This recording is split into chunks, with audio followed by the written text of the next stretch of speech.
Iya. Perkenalkan, nama saya Bintang Mezodi. Saya dari kampus Universitas IPET. Dan di sini saya sedang melakukan PLP 2 atau PPL. Nah, perkenalan nanti lagi ya. Untuk memulai pelajaran ini lebih baiknya kita berdoa menurut kepercayaan masing-masing. Berdoa dipersilakan.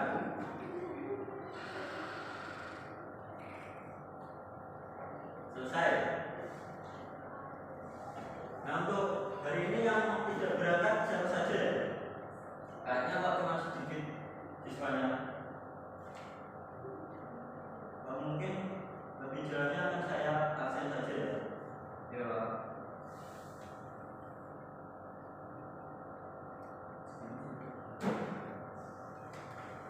Adi siswa. Masa Pak? Ajar bagus. Masa Pak? Pensi Krishna. Sini Pak. Ini yang tidak berangkat Arjuna sama Galuh ya. Iya, Ini Pak. keterangannya apa? Apa atau sakit atau izin? Enggak ada izinnya Pak. Iya Pak. Berarti langsung apa ya Mas? Iya. Oke, untuk mempersingkat waktu masuk ke materinya. Dan ini yang menyiapkan tadi siapa? Proyektornya. Mas Pensi Mas Fajar Pak. Ya, untuk Mas Kenji dan Mas Fajar, terima kasih. Oke, lalu masuk ke saya akan menjelaskan tentang handstool. Betul, itu materi kemarin Pak. Alat tangan. Belum Mas? Belum. Ya. Kemarin saya bahas tentang speedometer. Untuk sekarang saya bahas tentang handstool. Sebelumnya ada yang tahu nggak handstool itu apa? Betul itu apa Pak? Hand itu tool. Jadi tangan. Tangannya betul Pak. Nah, handstool adalah bahan kerja yang pada menggunakan tenaga manusia tanpa bantuan alat atau apapun. Berarti alat manual Pak. Ya, sama saja dengan alat manual. Biasanya kan alat-alat sudah ada yang dilengkapi dengan yang angin itu kompresor, jadi hidrolis. Nah, ini membahas tentang alat yang menggunakan tenaga manusia. Atau lebih jelasnya saya akan Handstool itu digunakan untuk apa Pak? untuk segala macam Mas. Misalnya nanti. Nah, Makanya handstool itu untuk mempermudah pekerjaan manusia Pak. ya sama saja. Itu salah ya Pak? Ya, Maaf Pak. kan tanpa adanya tenaga manusia itu tidak akan berjalan sendiri Mas. Ya. Oke, masuk ke jadi contoh-contoh handstool. Yang mudah saja ini pada otomotif pasti sudah tahu ini apa. Ini apa? Kunci Pak. Kunci apa? Kunci besarnya kayak gitu 30 mungkin Pak. Bukan Mas. Kunci Kuncinya pas, Pak. Nah, dari Kunci pas. pas. Kunci pas. Ya Pak. Ada yang tahu nggak fungsi dari kunci pas ini sendiri itu apa? Untuk melepas mur Pak. Lebih spesifiknya, fungsi dari kunci pas sendiri adalah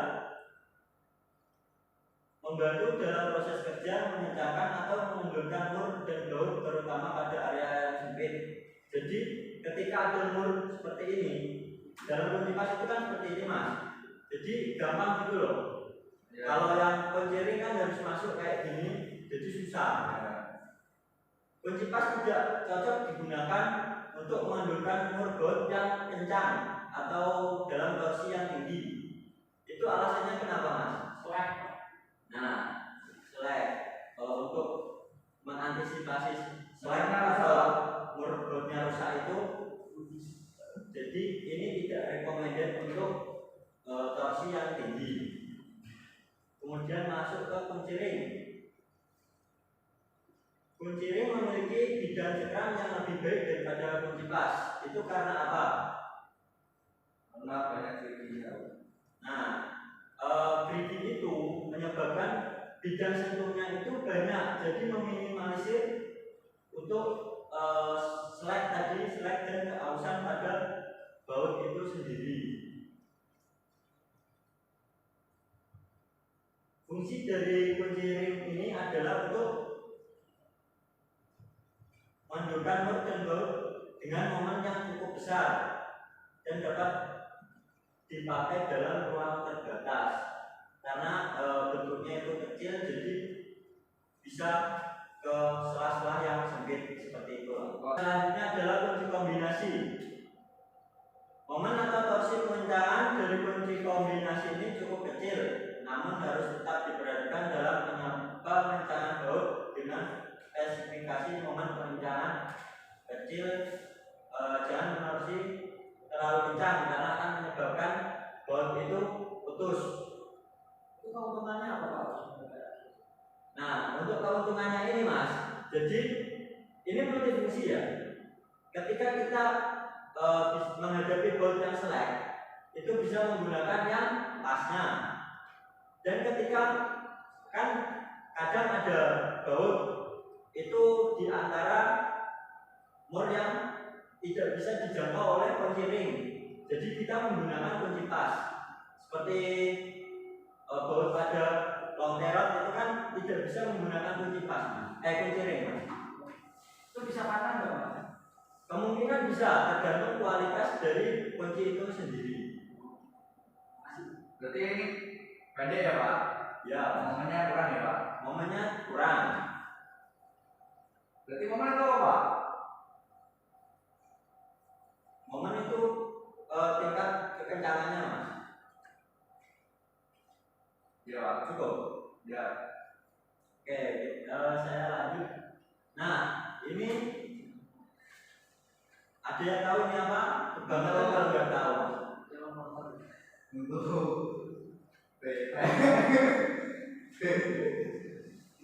kunci P Pak. Itu biasanya untuk yang dalam-dalam. Nah, selain untuk yang dalam ini lebih jelasnya Sulit dijangkau Pak. ya untuk mengendorkan atau mengencangkan posisi baut yang sulit dijangkau oleh kunci ring maupun kunci pas. Nggak pakai kunci sok Pak? Bisa Mas menggunakan kunci sok, tetapi itu tergantung selera ya. Kadang kan ada lubang yang tidak cukup untuk dimasuki kunci sok. Jadi alternatifnya adalah menggunakan kunci T seperti ini. Dan kunci T itu ukurannya ada ukuran 8, 10, 12, 14, dan 17. Berarti lengkap kunci sok ya Pak? Ya masih lengkap kunci sok. Tapi teman saya Adi itu kalau rumah nggak pernah pakai kunci T Pak. Nah Namanya mungkin sok dikasih itu loh Pak, alat pemanjang itu Pak, sambungannya. Nah, mungkin itu menggunakan modifikasi alat yang dia modifikasi sendiri, Mas. Enggak Pak, itu bawa teknik Pak katanya Pak. Itu yang modelnya seperti apa ya, Mas? SKT. L ini kita soal apa? Oh. ada sambungannya. Nah, oh iya. Tapi kan semisal kita ke apa yang sempit, apa itu bisa masuk? Yang kunci shock yang seperti dengan tadi sampaikan. Enggak tahu Pak, ya ngapain aja Pak. Oh, gitu ya. Oke. Tapi dari genggamannya itu Pak, genggamannya tuh enak kayak apa ya? Ya, untuk Itu tadi ya. untuk lebih elastisitas lah, kayaknya lebih fleksibel daripada kunci L menurut saya, tapi kan tergantung selera kalian masing-masing. Ya Pak, katanya ada juga enak teh Pak, karena punya kekuatan dua tangan Pak. Kalau kunci sok kan cuma satu. Tapi lebih enak kunci sok Pak. Juga Pak, juga sebenarnya Pak. Nah itu SST nya kurang Mas. Bukannya harusnya lebih mudah ya Pak? Nah, SST nya itu jadi kurang Mas kalau didugang. Didugang itu seperti dipancal kayak gitu Mas. Iya Pak. Nah itu kurang itu Mas SST nya. Karena selain kita memperbaiki kendaraan, kita juga harus memikirkan perasaan dari owner yang kendaraannya kita perbaiki itu. Itu teman saya yang Adi itu nggak peduli sama orangnya Pak. Wah itu kebangetan Mas ya kayak ngomongin. Motornya rusak, kurang peduli ya Pak. Jadi menurut saya yang seperti itu kurang efisien lah untuk kenyamanan bagi owner atau bagi orang yang Pak, Haji kan kalau lepas kan yang dimaksud itu kan udah apa buat roda. Kalau udah pakai tenaga kalian kan nggak kuat pak. Kalau PT pegangan pak, ketutupan itu pak, narkos. Nah untuk itu nanti bisa di ini setelah ini ada kunci shock, nanti saya akan jelaskan tentang kunci shock. Oh iya pak. Nah ini masuk ke kunci-kunci yang lazim dulu. Nah ini adalah kunci Inggris. Ada yang tahu nggak kunci Inggris itu dari mana? Dari Inggris. Ya bukan mas. Jepang pak. Kunci Inggris itu tetap dari Jepang karena mungkin pertamanya itu orang-orang Jepang dan Amerika itu yang membuat kendaraan. Kenapa dinamakan kunci Inggris? Karena mungkin kendaraan pertama kali siapa? Nah itu bukan bahasan saya mas. Untuk saat ini saya mungkin saya pernah mendengar, cuman saya lupa. Nah untuk lebih jelasnya nanti dengan cari sendiri di Google, ya bisa lebih menambah wawasan. Nah kunci Inggris tidak dirancang untuk pekerjaan servis yang berat atau yang memerlukan tenaga besar untuk mengencangkan dan menundukkan turbot. Itu karena apa? Kenapa tidak boleh digunakan untuk mengencangkan atau menundukkan baut yang keras? Mungkin dari dimensi yang besar. Bukan, karena bisa bautnya lebih spesifiknya lagi. Itu kan bentuknya sama belum pas pak. Yang mungkin karena jelek pak. Cara daya jenama jelek pak. Bukan mas, karena Dia untuk menahan pak. Karena sakit. karena dia menggunakan itu loh setelan yang ini. Nah, setelan yang ini itu kan untuk mengencang dan mengendorkan, bukan mengencang dan mengendorkan, untuk mempersempit ini atau memperlebar. Jadi ini bisa digunakan ke banyak ukuran baut itu sendiri. Yang menyesuaikan ukuran saja. Nah, yang menyesuaikan ukuran. Kalengnya ukuran berapa pak? Besar atau kecil pak? Itu tergantung dari bautnya mas. Oh iya pak. Nah, jika menggunakan baut yang keras untuk membukanya itu menggunakan torsi yang tinggi, kemungkinan ini akan rusak. Jadi alat ini akan ikut juga rusak. Makanya ini tidak direkomendasikan untuk pelepasan baut yang kencang atau pengencangan baut yang sangat kencang. Pak, permisi pak. Silakan pak. Ya mas. Itu bedanya sama tang cepret apa pak? Oh kalau tang cepret itu beda mas. Beda ya pak. Lebih baik mana itu sama tang cepret? Tergantung dari fungsinya. Kalau tang cepret itu kan fungsi utamanya untuk menahan saja ya. Tetapi terkadang tang cepret juga akan menimbulkan kerusakan. Karena apa? Karena dari mulut itu kan masuk ke baut, kadang kan ditahan seperti ini. Itu kan ada tekanan. Nah, jika tekanan itu terlalu kencang, maka akan merusak mulut itu sendiri. Untuk selanjutnya masuk ke kunci shock. Nah, seperti yang Mas Adi bilang tadi, itu kan banyak jenis-jenisnya ya. Dari ukuran 7 sampai 8, 9 dan seterusnya. 6 pak. Oh 6, 6, ya 6 dan seterusnya. Nah itu kalau patah bisa jelas ya, kuat ya. Tergantung yang patah sebelah mana mas. Stangnya. Kalau stang kemungkinan besar tergantung kualitasnya juga sih. Terkadang kalau tekiro itu patah-patah mas, nanti patah. Kalau untuk stangnya loh ya.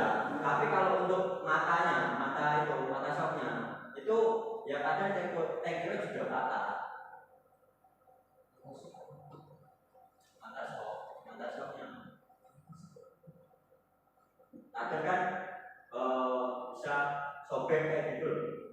Sering enggak mata sobek atau potong cuil, kalau bahasa Jawanya itu cuil.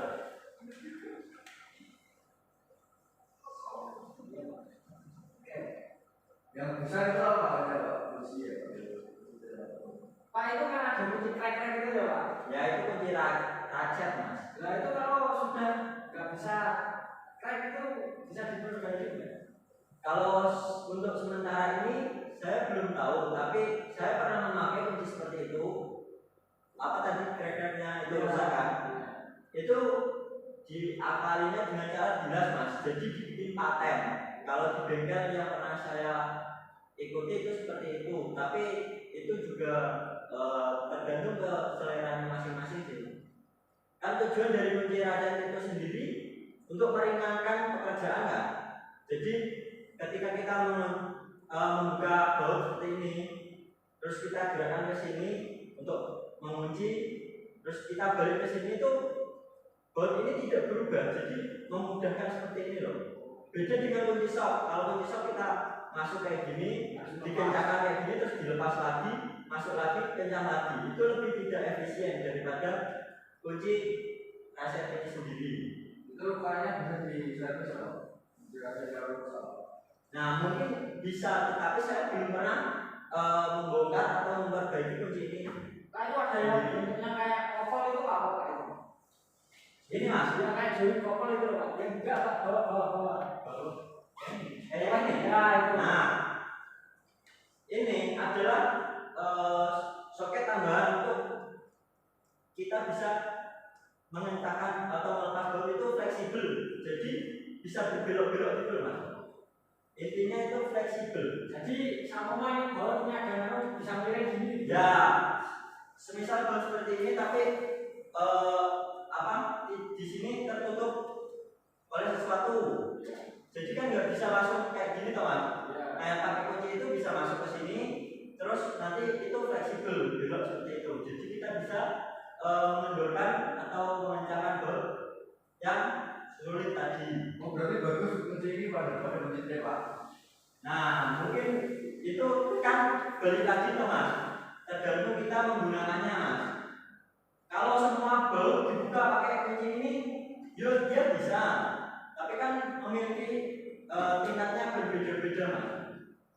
Mungkin untuk baut yang ukuran kecil pakai seperti ini kemungkinan banyak akan patah mas, karena bakaran torsinya akan lebih tinggi. Juga. Ya tergantung kitanya juga sih mas. Nggak tahu maksudnya. Oke, sampai sini paham? Nah, kita masuk ke tang. Ini adalah tang kombinasi. Kenapa bisa disebut dengan tang kombinasi? Itu bisa buat listrik juga Pak. Selain itu, Itu ada giginya Pak itu Pak.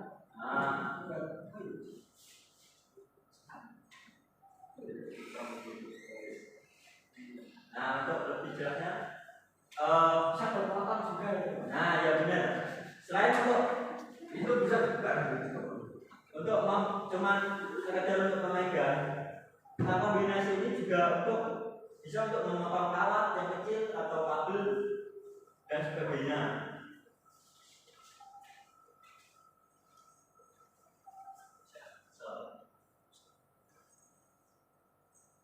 Nah selanjutnya masuk ke tang snap ring.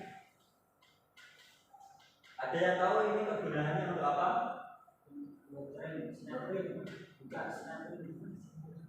Ngecat Pak.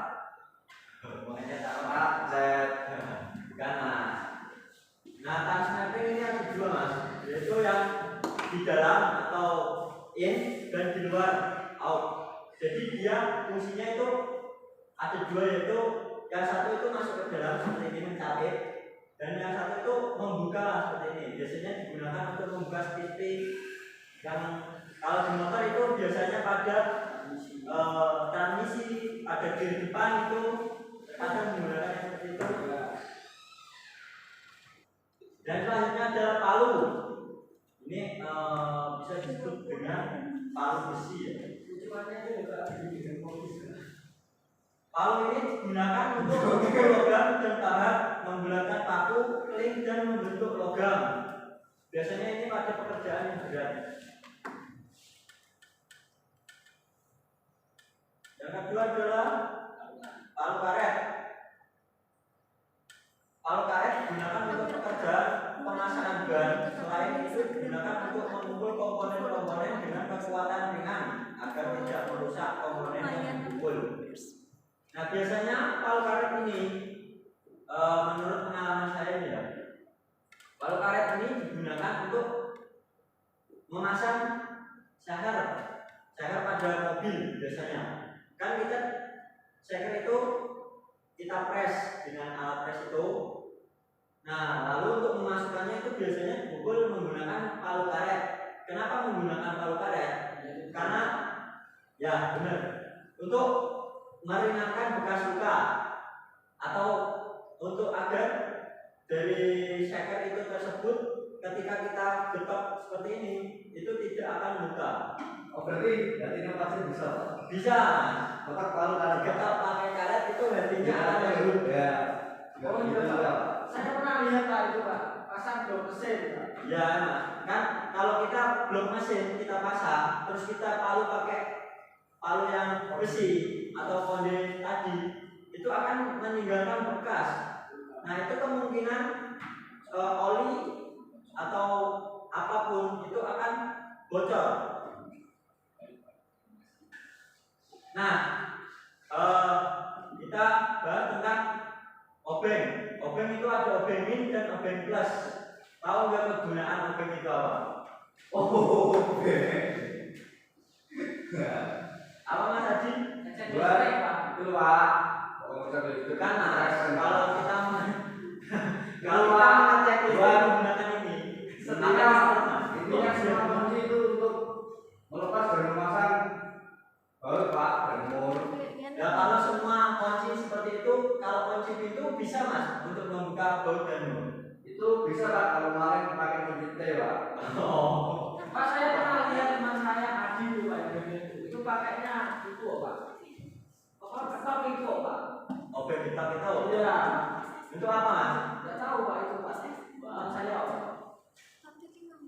Dari obeng min dan obeng plus ini untuk mengencangkan atau mengendorkan skrup baut sesuai dengan itu ya mata dari obeng itu sendiri atau mata positif atau negatifnya itu atau sebagainya.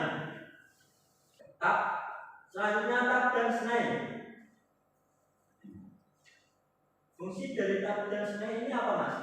Mas Fajar? Tahu? Membuat berat lagi Pak. Itu yang mana, yang tap atau yang snai? Yang isi bentuknya segitiga loh Pak. Yang tap itu untuk tempat air Pak. Bukan Mas. Yang serius Mas, tolong Mas. Ya Pak. Yang lingkar-lingkar itu buat berat Pak. Ya, Berat keluar maksudnya Pak. itu untuk membuat jerat yang luar itu ya. Ya. Kalau yang senai itu buat berat yang dalam. Nah, ya, itu Mas, benar sekali. Dari sini Tidak ada Pak. tidak ada yang mau ditanyakan. Tidak ada. Cukup? Oh. Oke, kesimpulan dari materi yang telah saya berikan yaitu setiap peralatan yang telah dijelaskan memiliki fungsi, ukuran, dan macam tertentu, dan semuanya berfungsi untuk membantu dan mempermudah pekerjaan. Peralatan tersebut terus berkembang sesuai dengan kebutuhan.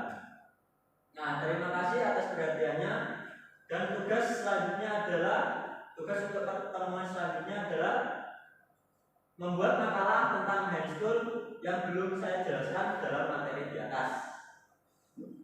Cukup dimengerti? Oh Pak. Mengerti.